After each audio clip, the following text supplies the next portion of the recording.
একইভাবে পেঁয়াজ দিয়ে রুই মাছের ঝোল খেতে আর ভালো লাগছে না, তাই ভাবলাম একটু অন্যভাবে রান্না করা যাক। আসসালামু আলাইকুম।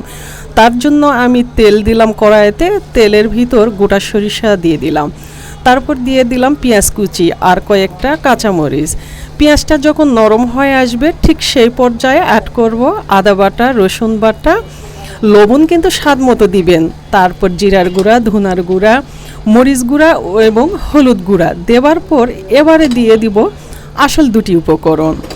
এখানে এবারে আমি দিয়ে দিব নারিকেল বাটা আর টক দই।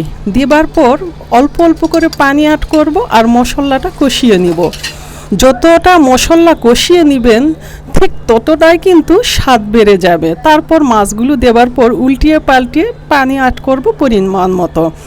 পানি যখন শুকিয়ে যাবে ঠিক এই পর্যায়ে যখন তেলগুলো পানি মাছের উপর ভেসে উঠবে ঠিক সেই পর্যায়ে একটু দিয়ে দিব চিনি, আর এই চিনির কারণে স্বাদটা কিন্তু আর একটু বেড়ে যাবে। তারপর নামিয়ে নিব। বাস তৈরি হয়ে গেল রুই মাছের নতুন একটা স্বাদের রেসিপি।